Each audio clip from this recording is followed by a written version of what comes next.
Pace of Marketing, in touch with positive people.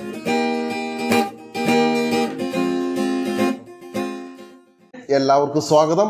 ഞാൻ Jayakrishnan. Distribution നെറ്റ്വർക്കിന്റെ ഒരു പ്രധാനപ്പെട്ട ഏരിയയെ കുറിച്ചിട്ടാണ് നമ്മൾ ഇന്ന് ഡിസ്കസ് ചെയ്യാൻ പോകുന്നത്. ഒരു ഡിസ്ട്രിബ്യൂട്ടറെ, ഒരു ഡീലർ എങ്ങനെയാണ് സെലക്ട് ചെയ്യുന്നത്? എങ്ങനെയായിരിക്കും? അയാൾക്ക് ആവശ്യമുള്ള പ്രോഡക്റ്റ്, ആ ഡീലർക്ക് ആവശ്യമുള്ള പ്രോഡക്റ്റ് ആ ഡിസ്ട്രിബ്യൂട്ടറുടെ കയ്യിൽ ഉണ്ടായിരിക്കണം. ആദ്യത്തെ കാര്യം. രണ്ടാമത്തെ കാര്യം എന്താ? ആ ഡിസ്ട്രിബ്യൂട്ടർ കൃത്യമായി ഷോപ്പിൽ വിസിറ്റ് ചെയ്തിരിക്കണം. മൂന്നാമത്തെ കാര്യം എന്താ? അയാളുടെ ഷോർട്ടേജ് വരുന്നതനുസരിച്ച്, ആരുടെ? ഡീലറുടെ ഷോർട്ടേജ് വരുന്നതനുസരിച്ച് പ്രോഡക്റ്റ് എത്തിച്ചു കൊടുക്കാനുള്ള ലോജിസ്റ്റിക് സംവിധാനം, സപ്ലൈ സംവിധാനം ഈ ഡിസ്ട്രിബ്യൂട്ടർക്ക് ഉണ്ടായിരിക്കണം. നാലാമത്തെ കാര്യമുണ്ട്, വളരെ ഇമ്പോർട്ടൻ്റ് ആയ കാര്യം. ഒരു കുടക്കീഴിൽ എല്ലാം കിട്ടുന്ന തരത്തിൽ ഒരു വൈഡ് പ്രോഡക്റ്റ് റേഞ്ച് ഒരു ഡിസ്ട്രിബ്യൂട്ടർക്ക് ഉണ്ടായിരിക്കണം. ഒരു വൈഡ് പ്രോഡക്റ്റ് റേഞ്ച് ഒരു ഡിസ്ട്രിബ്യൂട്ടർക്ക് ഉണ്ടാകുക എന്ന് പറയുമ്പോൾ അയാൾ കൂടുതൽ ഫണ്ട് മാർക്കറ്റിലേക്ക് ഇൻവെസ്റ്റ് ചെയ്യേണ്ടി വരും, അല്ലെങ്കിൽ കൂടുതൽ വർക്കിംഗ് ക്യാപിറ്റൽ അയാൾ കണ്ടെത്തേണ്ടി വരും. എങ്കിൽ മാത്രമാണ് കൂടുതൽ പ്രോഡക്റ്റ് കമ്പനിയിൽ നിന്നോ സൂപ്പർ സ്റ്റോക്കിസ്റ്റിൽ നിന്നോ അദ്ദേഹത്തിന് വാങ്ങിച്ച് അത് സപ്ലൈ ചെയ്യാൻ സാധിക്കുകയുള്ളൂ.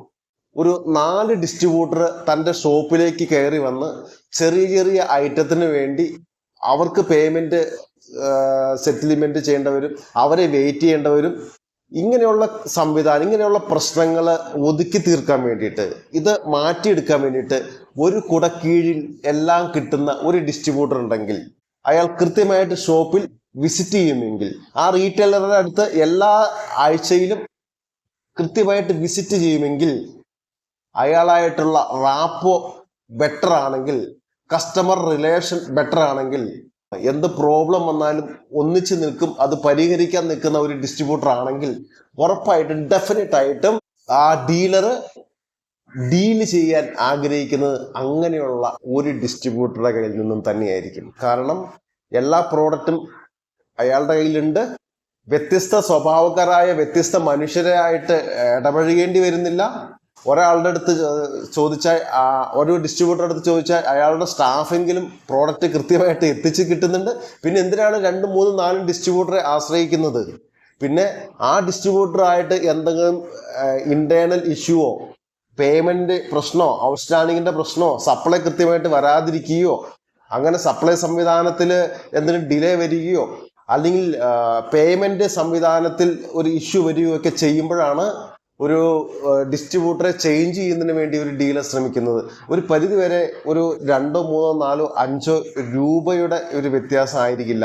ആ ഡീലറെ സംബന്ധിച്ചിടത്തോളം കൃത്യമായിട്ട് പ്രോഡക്റ്റ് ഷോർട്ടേജ് വരുന്നതനുസരിച്ച് ഈ ഡിസ്ട്രിബ്യൂട്ടർക്ക് സപ്ലൈ ചെയ്യാൻ സാധിക്കണം. ഒരു കുടക്കീഴിൽ എല്ലാ പ്രോഡക്റ്റും കിട്ടും എന്ന് പറയുമ്പോൾ അത്രമാത്രം വർക്കിംഗ് ക്യാപിറ്റല് മാർക്കറ്റിലേക്ക് കൊടുത്താൽ മാത്രമാണ്, അത്രമാത്രം ഫണ്ട് ഇറക്കിയാൽ മാത്രമാണ് ഈ പറഞ്ഞ പോലെ ഒരു 10 ഷോപ്പ് ഒരു ഡിസ്ട്രിബ്യൂട്ടർക്ക് ഡീൽ ചെയ്യണമെങ്കിൽ എന്തുമാത്രം ഫണ്ട് വേണ്ടി വരും. ഒരു 100 ഷോപ്പ് ഒരു ഡിസ്ട്രിബ്യൂട്ടർ ഒരു ഏരിയയിൽ മാർക്കറ്റ് ചെയ്യുന്നുണ്ടെങ്കിൽ, പ്രോഡക്റ്റ് കൊടുക്കുന്നുണ്ടെങ്കിൽ, പേയ്മെന്റ് വാങ്ങിക്കുന്നുണ്ടെങ്കിൽ അതിന് മാത്രം ഫണ്ട് കണ്ടെത്തേണ്ടിയിരിക്കുന്നു. എല്ലാ ഷോപ്പിൽ നിന്നൊക്കെ പെട്ടെന്ന് പേയ്മെന്റ് കിട്ടണമെന്നില്ല. അത് ചിലപ്പോൾ ക്രെഡിറ്റ് പോകാം, അത് ചിലപ്പോൾ 15 ദിവസം ആയിരിക്കില്ല, അത് 60 ദിവസം ആവാം, ചിലപ്പോൾ 90 ദിവസത്തേക്കൊക്കെ മാറാം. ഈ പേയ്മെന്റ് മേടിക്കുക എന്ന് പറയുന്നത് ഡിസ്ട്രിബ്യൂട്ടറെ സംബന്ധിച്ചിടത്തോളം വലിയൊരു പ്രശ്നമാണ്. ഫണ്ട് കൃത്യമായിട്ട് വന്നില്ലെങ്കിൽ ഈ ഡിസ്ട്രിബ്യൂഷൻഷിപ്പ് മുന്നോട്ട് പോകാൻ പ്രയാസമായിരിക്കും. അപ്പോൾ ഫണ്ട് കൃത്യമായിട്ട് വരികയും കൂടുതൽ റേഞ്ച് ഓഫ് പ്രോഡക്റ്റ് ചെയ്താൽ ഒരു സ്ട്രോങ് ഡിസ്ട്രിബ്യൂട്ടറിലേക്ക് കുതിച്ചുയരണമെങ്കിൽ ഉറപ്പായിട്ടും കൂടുതൽ വോളിയം ചെയ്യേണ്ടിയിരിക്കുന്നു. കൂടുതൽ വോളിയം ചെയ്യുന്നതിന് വേണ്ടിയിട്ട് കൂടുതൽ പ്രോഡക്റ്റുകൾ സെലക്ട് ചെയ്യേണ്ടിയിരിക്കുന്നു. നല്ല വിറ്റുപോകാൻ സാധ്യതയുള്ള കൂടുതൽ പ്രോഡക്റ്റ് സെലക്ട് ചെയ്യണം. ഫോർ എക്സാമ്പിൾ ഇലക്ട്രിക്കലായിട്ട് ഒരു പ്രോഡക്റ്റ്, ഇലക്ട്രിക്കലായിട്ട് ബന്ധപ്പെട്ട ഒരു പ്രോഡക്റ്റ് ഒരു ഡീലർ ആവശ്യപ്പെടുന്നു, അത് കൃത്യമായിട്ട് കൊടുക്കുന്നു. അപ്പോൾ പ്ലംബിംഗ് ആയിട്ട് ബന്ധപ്പെട്ട പ്രോഡക്റ്റുകൾ ഈ ഡിസ്ട്രിബ്യൂട്ടർ കയ്യിൽ ഉണ്ടെങ്കിൽ പ്ലംബിംഗ് ഐറ്റം അവിടെ കൊടുക്കാൻ സാധിക്കും. അതുപോലെ തന്നെ സാനിറ്ററി ഫിറ്റിങ്സിന്റെ അസസറീസ് എൻ്റെ കൈവശമുണ്ട്, സാറിന് ആവശ്യമുണ്ടോ, അത് കൊടുക്കാൻ പറ്റും. ഒപ്പം തന്നെ വിവിധങ്ങളായ പ്രോഡക്റ്റുകൾ കൈകാര്യം ചെയ്യാൻ സാധിക്കുകയാണെങ്കിൽ അത് കുറച്ചുകൂടി ബെറ്റർ ആയിരിക്കും. ചിലപ്പോൾ നിങ്ങൾ മീറ്റ് ചെയ്യുന്ന ഒരു ഡീലർക്ക് ആവശ്യം പ്ലംബിംഗ് ഐറ്റം ആയിരിക്കില്ല, ഇലക്ട്രിക്കൽ ഐറ്റം ആയിരിക്കും. ഡിസ്ട്രിബ്യൂട്ടറുടെ തീരുമാനങ്ങളാണ് ഒരു ഡീലറെ പലപ്പോഴും ഗ്രോത്തിലേക്ക് നയിക്കുന്നത് എന്ന റിയാലിറ്റി ഇവിടെ മറച്ചു വെക്കുന്നില്ല. പലപ്പോഴും ഡിസ്ട്രിബ്യൂഷൻഷിപ്പ് സ്റ്റാർട്ട് ചെയ്യുമ്പോൾ ആരംഭിക്കാൻ പറ്റിയ ചിലപ്പോൾ ഒരു പ്രോഡക്റ്റുകളൊക്കെ ആയിരിക്കാം. ഈ ഒരു പ്രോഡക്റ്റ് കൊണ്ട് മാത്രം ഒരു ഡിസ്ട്രിബ്യൂട്ടർ ഇരുന്നാൽ അയാൾക്ക് ഗ്രോത്ത് ചെയ്യാൻ പ്രയാസമായിരിക്കും. എന്തുകൊണ്ടാണ് ഒരു പ്രോഡക്റ്റ് കൊണ്ട് മാത്രം ഇരുന്നാൽ അല്ലെങ്കിൽ 2 പ്രോഡക്റ്റ് കൊണ്ട് മാത്രം ഇരുന്നാൽ ഒരു ഡിസ്ട്രിബ്യൂട്ടർക്ക് ഗ്രോത്ത് ചെയ്യാൻ സാധിക്കാത്തത്? കാരണം ആ കസ്റ്റമർ ഒരു സ്പെസിഫിക് ആയ കസ്റ്റമർ, ഞാൻ ആദ്യം പറഞ്ഞ പോലെ ഇപ്പോൾ ഇലക്ട്രിക്കൽ ഐറ്റം അല്ലെങ്കിൽ പ്ലംബിംഗ് ഐറ്റം അല്ലെങ്കിൽ സാനിറ്ററി ഐറ്റം മാത്രമാണ് ഈ ഡിസ്ട്രിബ്യൂട്ടർ ചെയ്യുന്നതെങ്കിൽ എന്താണ് പ്രശ്നം? ആ സാനിറ്ററി ഫിറ്റിംഗ് ചെയ്യുന്ന ഷോപ്പുകൾ ഫോക്കസ് ചെയ്ത് അയാൾ വർക്ക് ചെയ്യേണ്ടി വരും. ചിലപ്പോൾ ഒരു 5 കിലോമീറ്റർ കഴിഞ്ഞിട്ടായിരിക്കും സാനിറ്ററി ഫിറ്റിംഗ്സ് ഉള്ള ഷോപ്പ്, അവിടേക്ക് പോകേണ്ടി വരും. പിന്നെ ഒരു കുറെ അധികം ദൂരം പോകുമ്പോഴായിരിക്കും വേറൊരു ഷോപ്പ് കാണുക.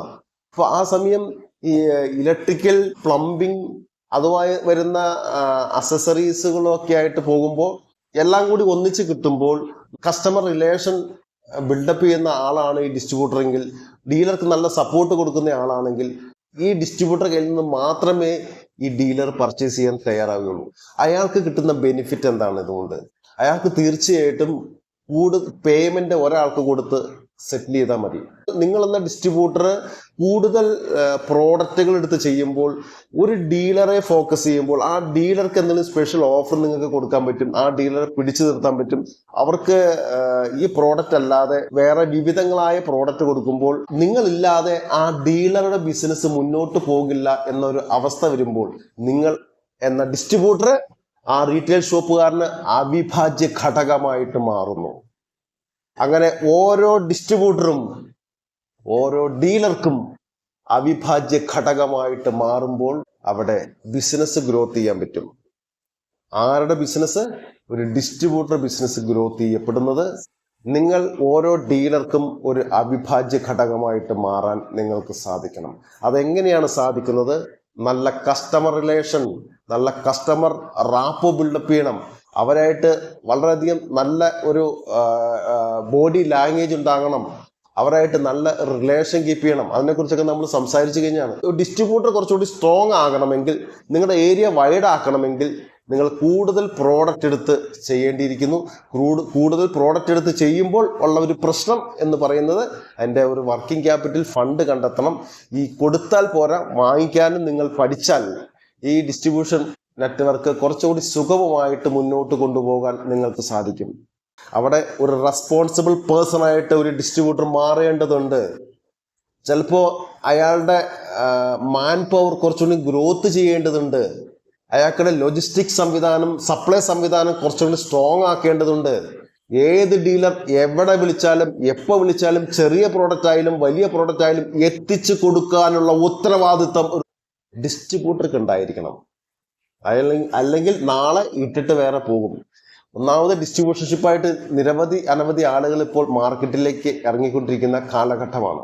അപ്പോൾ ഒരു ഡീലറെ പിടിച്ചു നിർത്തുക എന്നുള്ളത് വളരെ പ്രധാനപ്പെട്ട ഘടകമാണ് ഒരു ഡിസ്ട്രിബ്യൂട്ടറെ സംബന്ധിച്ചിടത്തോളം.